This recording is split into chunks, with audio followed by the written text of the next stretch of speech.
आज के इस वीडियो में हम कक्षा 11 के ठोसों के यांत्रिक गुण यानी कि मैकेनिकल प्रॉपर्टीज ऑफ सॉलिड्स नामक चैप्टर से शॉर्ट आंसर टाइप क्वेश्चंस हल कर रहे हैं। आज का हमारा पहला प्रश्न है, किसी तार को खींचने के लिए कार्य क्यों करना पड़ता है? Why do we have to do work to pull a wire? और आंसर है, अंतरा परमाणु बल के विरुद्ध तार के परमाणुओं को परस्पर दूर करने के लिए कार्य करना पड़ता है। Work has to be done to pull the atoms of the wire apart against the intramolecular force। ये इंट्रामोलिकुलर फोर्स क्या है?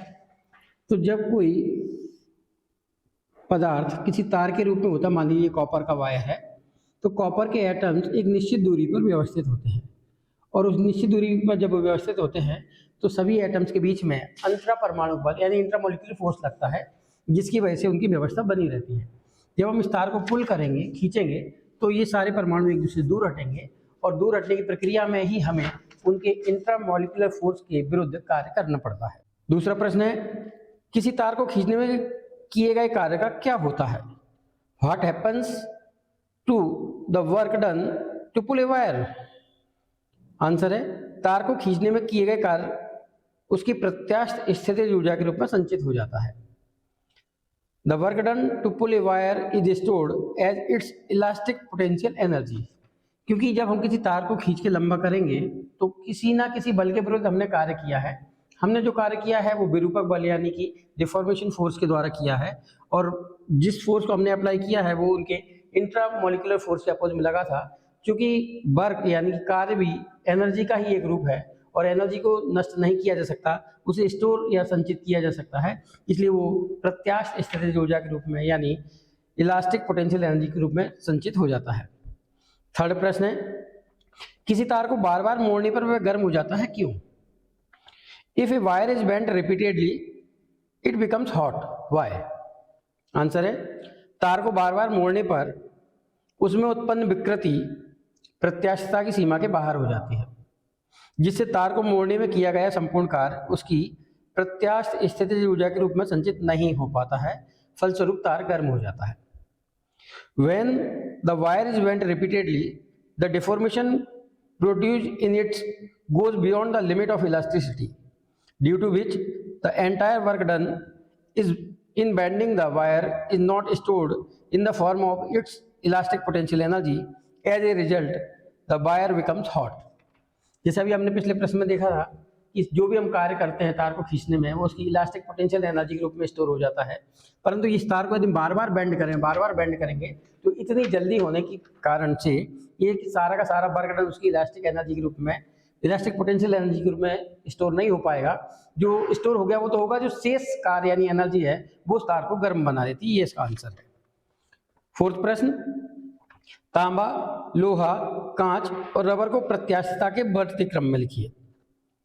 Right copper, iron, glass, rubber in increasing order of elasticity. तो ये आंसर होगा, सबसे लेस होता है rubber, उससे ज्यादा कांच, हमारा और ऑप्शन में तांबा और लोहा, तो उससे ज्यादा आएगा तांबा और सबसे ऊपर आएगा लोहा। ये उनकी प्रत्यास्थता का बढ़ता हुआ क्रम होगा, रबर, कांच, तांबा और लोहा। ये लोहा सबसे ज्यादा प्रत्यास्थ पदार्थ है। अगला प्रश्न है, स्प्रिंग इस्पात की बनाई जाती है, एल्यूमिनियम या तांबे की नहीं, क्यों?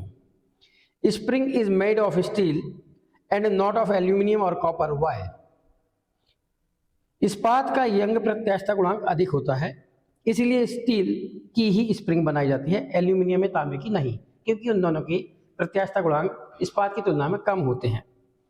Young's modulus of steel is high, hence spring is made of steel and not of aluminium और कॉपर।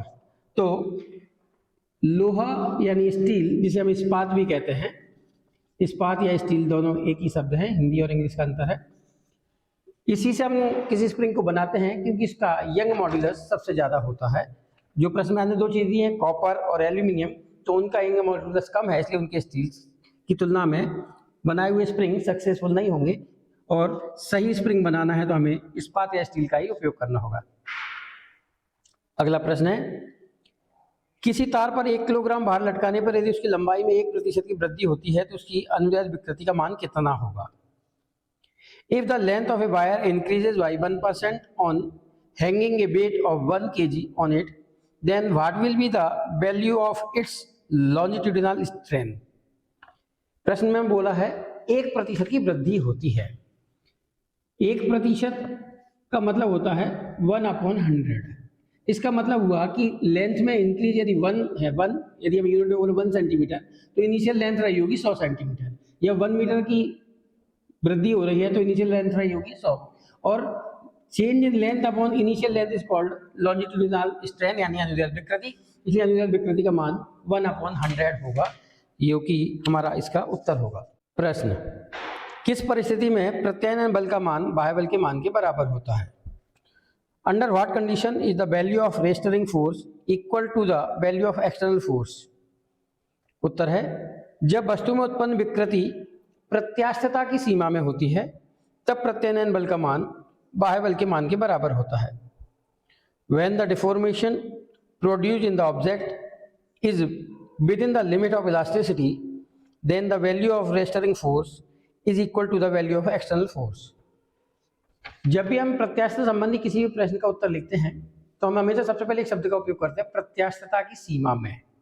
यहाँ भी वही है कि प्रत्यास्थता की सीमा में ही प्रत्यानयन बल का मान विरूपक बल के मान यानी बाह्य बल के मान के बराबर होता है। इसीलिए उत्तर आएगा प्रत्यास्थता की सीमा में यानी with in the limit of elasticity. अगला प्रश्न है, हुक का नियम लागू होने की शर्त क्या है? What is the condition for Hooke's law to be applicable? और आंसर वही का वही है लगभग, पदार्थ में उत्पन्न विकृति प्रत्यास्थता की सीमा में हो। The strain produce in the material should be with in the elastic limit. वही बात है कि प्रत्यास्थता की सीमा में ही हुक का नियम लागू होता है, और जो भी प्रतिबल अप्लाई हो रहा है, प्रत्यानयन बल अप्लाई हो रहा है, विकृति से हो रही है, मिट रही है, ये सब कुछ काम केवल प्रत्यास्थता की सीमा में होता है। इसलिए हुक का नियम भी प्रत्यास्थता की सीमा में ही लागू होता है। प्रश्न 9, सर्वाधिक दृढ़ता गुणांक किस पदार्थ का होता है? Which material has the highest coefficient of rigidity? सीधा सा उत्तर है, जिस पदार्थ में दृढ़ता सबसे ज्यादा होगी उसी का दृढ़ता गुणांक ज्यादा होगा। और ऐसा एक पदार्थ जिसे हम जानते हैं जो बहुत कठोर होता है, और वो है हीरा यानी कि डायमंड, इसका आंसर होगा। प्रश्न 10, कौन सा प्रत्यास्थता गुणांक पदार्थ की तीनों अवस्थाओं से संबंधित है? Which elastic coefficient is related to the 3 states of matter?